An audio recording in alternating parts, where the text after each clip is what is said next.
male, dude. Still furry too, a good one.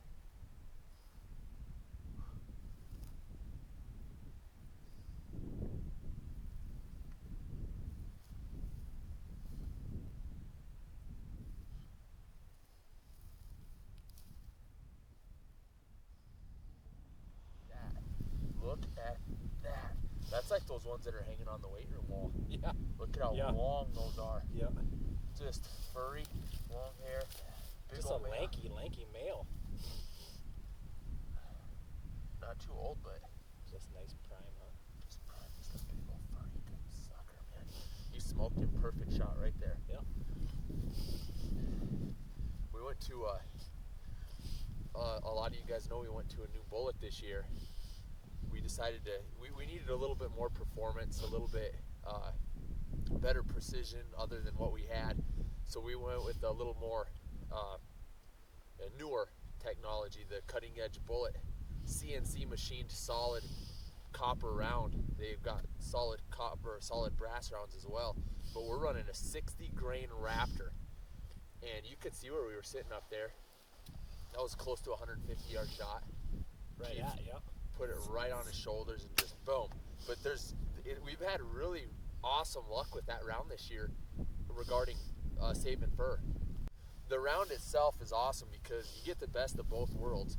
It's got the 6 pedals that'll frag out for expansion, and then it's got that blunt base for penetration that kind of keeps going, and blunt force trauma just keeps tearing through. But it's been really, really good on the fur. And Keith made an awesome shot on this big male coyote out here.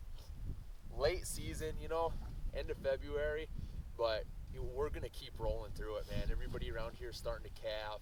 And this fur, he's just, you can see right here, he's losing a little bit of guard hair, but that's still a plumb good fur. That's a wicked looking coyote right there. Awesome footage. Yeah, got him coming clear across that flat up there.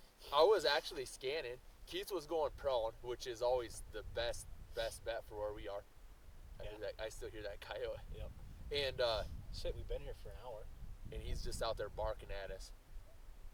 We'll probably thermal him, like you said. And I was just glassing right after the first call. There he is. That's a secret. Oh, speckled even. White camo. Don't tell anybody about that.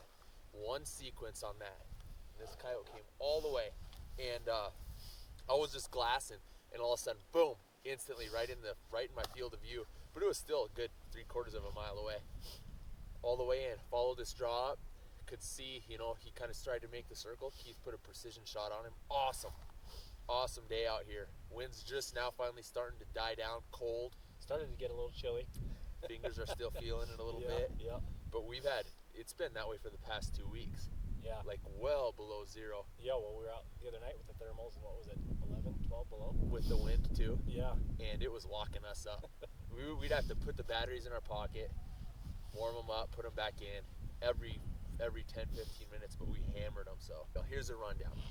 We're all the members of our team here, we're agriculturally related, right? We're directly related to farming, ranching, you get the idea. And with that comes the responsibility of doing what we do, eliminating predators as part of our job. It's our responsibility, period. And a lot of people just don't understand that the price of the gear that we use, the reason behind it. If you guys knew the price of cattle, if you knew the extensive time in the field, in the distances, the terrain, the conditions we go through, you would understand why we run what we run. Sure, you guys, that are new to this, that are the weekend guys that don't have time, there's no other way to do it. By all means, man, run cheap gear. I'd do the same damn thing. Yeah.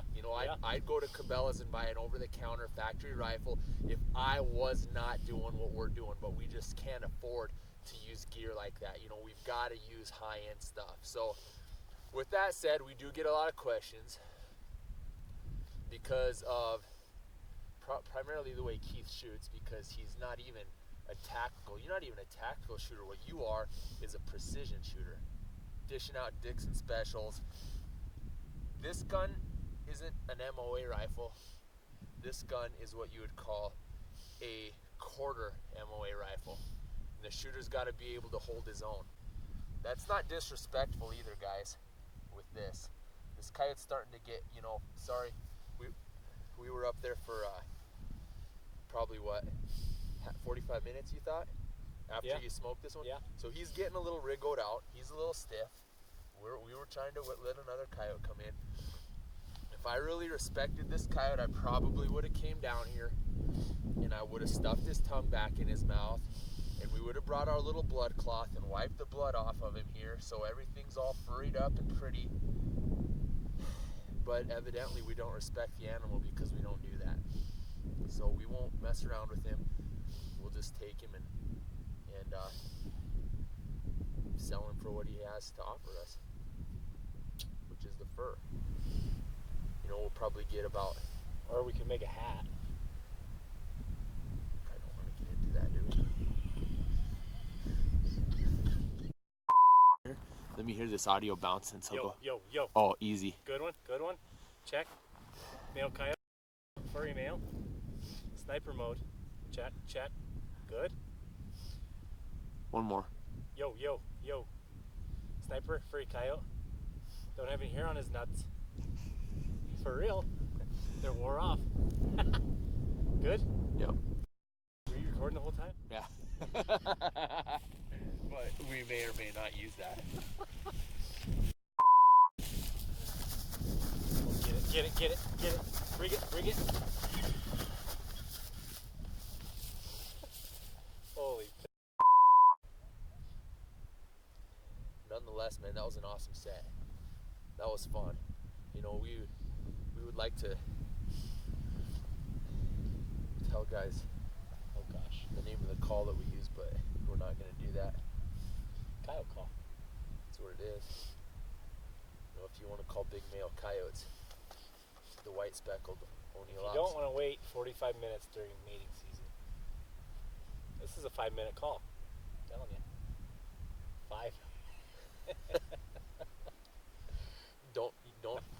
Don't go out there.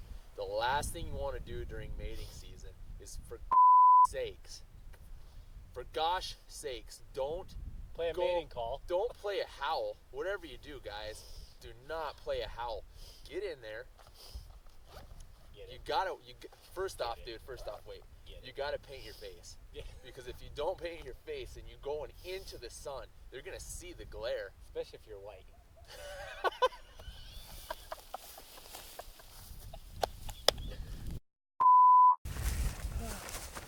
Oh, get it. Bring it.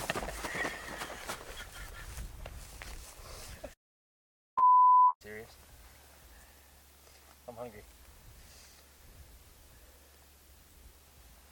Oh, no, I'm not really good.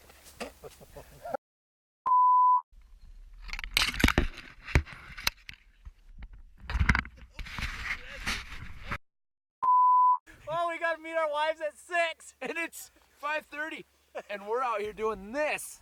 What is down there, coyote? Fuck, we might just say, get the coyote. No, we're taking the coyote. I'll throw him over my shoulder. No, I mean that one. Go get him. Oh. Let our wives hang out with each other. Don't put that on Facebook. All right, killing, dead.